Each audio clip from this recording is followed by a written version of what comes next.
குரு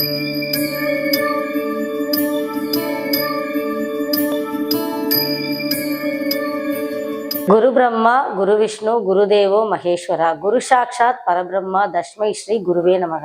அம்மன் ஆன்மீக நேயர்களுக்கு வணக்கம். நான் திருமதி ஜோதி, ஜோதிட ஆலோசகர், சரஸ்வதி ஜோதிட நிலையம். திருக்கணித பஞ்சாங்கப்படி மார்ச் 29ஆம் தேதி இரவு 10 மணிக்கு மேல சனி பகவான் கும்பராசியிலிருந்து மீன ராசிக்கு பெயர்ச்சி ஆகிறாரு. இந்த மீன ராசியில ஜூன் மாதம் 3ஆம் தேதி 2027 வரை சுமார் 2.5 வருட காலம் மீன ராசியிலிருந்து அனைத்து ராசிகளுக்கும் அருள் பாலிப்பாரு. இந்த இடத்துல சனி பகவான் ஒவ்வொரு ராசிக்கும் ஒவ்வொரு ஸ்தானத்துக்கு போவாரு. ஒவ்வொரு பார்வை பலத்தாலையும் ஸ்தான பலத்தாலையும் அவங்களுடைய சுயஜாதகத்துக்கு ஏற்ற மாதிரி நற்பலன்கள், சாதக பாதங்கள் எல்லாத்தையுமே வழங்குவாரு. இப்போ அவங்கவங்க ராசிக்கு என்னென்ன சாதக பாதகங்கள் இருக்கு, என்னென்ன நற்பலன்களை சனி பகவான் வழங்க போறாரு அப்படிங்கிறத நம்ம பார்க்கலாம். விருச்சிக ராசி நேயர்கள் இயல்பாகவே அவங்களோட வாக்குவன்மை எப்படி இருக்கும் அப்படின்னா தேல் கொட்டுற மாதிரி இருக்கும். எதை சொன்னாலும் சுடுசொல் டக்குன்னு அடுத்தவங்களுக்கு மனசை கஷ்டப்படுத்துற மாதிரி இருக்கும். அவங்கள்ட்ட இருக்கிற பாசிட்டிவ் பாயிண்ட் என்ன அப்படின்னா மறைபொருள் ஞானம். எல்லா விஷயமே ஆழ்ந்து கவனிச்சு, ஒரு தேல் எப்படி பொந்துலையும் சந்துலையும் இருக்கிற விஷயங்களை கூட உள்ள போகுதோ அது மாதிரி இவங்களுக்கு எல்லா விஷயத்தையும் நூக்கன் கார்னர் தெரிஞ்சுக்கணும் அப்படின்னு நினைக்கக்கூடிய ஒரு அமைப்பு பெற்ற ராசி நேயர்கள் தான் இவங்க ஒரு சாதாரண விஷயத்த படிச்சாலும் சரி, ஒரு வேலை பார்த்தாலும் சரி, அதுல ஆதியிலேருந்து அந்த வரைக்கும் எல்லாம் சரியா இருக்கா, எல்லாமே எனக்கு தெரிஞ்சிருக்கா அப்படின்னு பார்த்துதான் அந்த விஷயத்த செயல்படுத்த ஆரம்பிப்பாங்க. அப்படிப்பட்ட விருச்சிக ராசிக்கு பஞ்சமஸ்தானத்திலேயே சனி பகவான் வராரு. அதாவது 5th ஹவுஸுக்கு. 5th ஹவுஸ் எதெல்லாம் டினோட் பண்ணும் அப்படின்னா உங்களுடைய குலதெய்வ ஆசீர்வாதம், பூர்வ புண்ணிய பலன்கள், உங்களுடைய புத்தி, குழந்தை, முன்னோர்கள் ஆசீர்வாதம், காதல், இந்த 6 விஷயங்களை டினோட் பண்ணக்கூடிய அமைப்பா இருக்கு. அந்த இடத்துல சனி பகவான் வரும்போது இது எல்லாமே என்ஹான்ஸ் ஆகும். உங்களுடைய புத்தி கூர்மை மேம்படும் அப்படின்னும் சொல்லலாம். சில நேரத்துல உங்க சுயஜாதகத்துல சனி சரியான பொசிஷன்ல இல்லை அப்படின்னா இதே இடத்துல புத்தி கூர்மை மந்தப்படும்னு எடுத்துக்கலாம். ஸோ அதை நீங்க பார்த்துக்கணும். அப்புறம் உங்க குலதெய்வத்தோட ஆசீர்வாதம் சிறப்பா அமையும். சனி பகவானே குலதெய்வத்துக்கான காரகத்துவம்னு தான் நம்ம சொல்லுவோம்.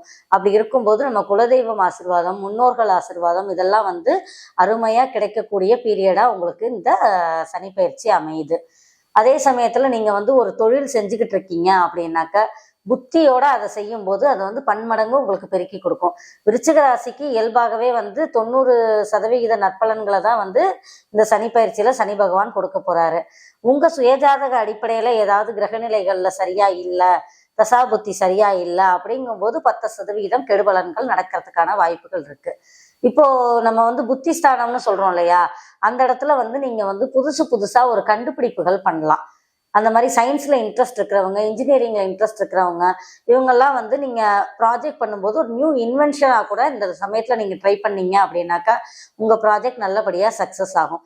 அதே மாதிரி உங்களுடைய ஒரு குலதெய்வம் வழிபாடுக்கு ஏதாவது பெண்டிங் இருக்கு அப்படின்னா இந்த சமயத்துல அதை நீங்க செய்யறீங்க. ஒரு அண்ணன் தம்பியோட சண்டையா இருக்கு, பங்காளி எல்லாம் ஒத்து வரல, குலதெய்வ வழிபாடு பெண்டிங் இருக்கு அப்படின்னா இந்த சமயத்துல அது உங்களுக்கு சிறப்பா நடத்தி கொடுக்கறதுக்கான வாய்ப்புகள் நல்ல பரிபூரணமா அமையும். அதே மாதிரி முன்னோர்கள் ஆசீர்வாதம் சிறப்பா அமையும். நீங்க தொட்ட செயல்கள் எல்லாம் தொடங்குறதுக்கு முன்னோர்கள் ஆசீர்வாதம், மாதாபிதா ஆசீர்வாதம் வேணும். அதெல்லாம் இந்த பீரியட்ல உங்களுக்கு பஞ்சமஸ்தானத்துல இருக்கும்போது கண்டிப்பா எல்லாத்தையும் ஒரு நற்பலன்களா தான் செயல்படுத்த போறாரு. அதே மாதிரி பஞ்சமஸ்தானம் அப்படின்னு சொல்றது நம்ம பஞ்சபூதங்களோட ஆசீர்வாதத்தையும் பெறக்கூடிய அமைப்பாகவும் இருக்கும். குழந்தை இல்லாதவங்களுக்கு குழந்தை கிடைக்கிறதுக்கான வாய்ப்புகள் நல்லா இருக்கு. இந்த சமயத்துல நீங்க அதற்கான முயற்சிகளை எடுத்தீங்க அப்படின்னா கண்டிப்பா 99% சக்சஸ் ஆகிறதுக்கான வாய்ப்புகள் இருக்கு. திருமணம் சனிப்பெயர்ச்சியில தான் பெரும்பாலும் திருமணங்கள் நடக்கும். ஏன்னா சனி பகவான் கொடுக்கவும் செய்வாரு, கெடுக்கவும் செய்வாரு. ஒரு திருமணத்தை கொடுத்துட்டு அந்த உறவை கெடுக்கவும் செய்வாரு. உறவே இல்லாதவங்களுக்கு புது உறவையும் கொடுப்பாரு. அப்படி பார்க்கும்போது இந்த பஞ்சமஸ்தானத்துக்கு வரும்போது உங்களுக்கு அதற்கான வாய்ப்புகளும் அமையும். குழந்தை இல்லாதவங்களுக்கு குழந்தை பாக்கியம் கிடைக்கும், திருமணம் நடக்காதவங்களுக்கு திருமணம் நடக்கும். புத்தி சார்ந்த விஷயங்கள்ல நல்ல மேம்பட்ட திறன்கள் வளரும். நல்ல ஆசீர்வாதங்கள், முன்னோர் ஆசீர்வாதம், குலதெய்வ ஆசீர்வாதம் இதெல்லாம் நல்லா அதிகமா கிடைக்கக்கூடிய பீரியடா இருக்கு. பொதுவா பார்த்தா 90% உங்களுக்கு நற்பலன்களை சனி பகவான் கொடுக்க இருக்காரு. இது ஒரு பொதுவான பலன் தான். உங்க சுய ஜாதகத்துல தசாபுத்தி ஆகட்டும், கிரகநிலைகள் ஆகட்டும் ஸ்ட்ராங்காக இருக்கா, வீக்காக இருக்கா, இதை நீங்கள் பார்த்து அனலைஸ் பண்ணி நீங்கள் எடுக்கிற முடிவுகள் வந்து உங்களுக்கு பர்ஃபெக்டாக அமையும். என்னோட கைடன்ஸ் வேணும் அப்படின்னா ஸ்க்ரீனில் தெரியிற நம்பருக்கு கால் பண்ணிங்கன்னா என்னோட அப்பாயின்மெண்ட் கொடுப்பாங்க, நீங்கள் கைடன்ஸ் எடுத்துக்கலாம். தேங்க்யூ.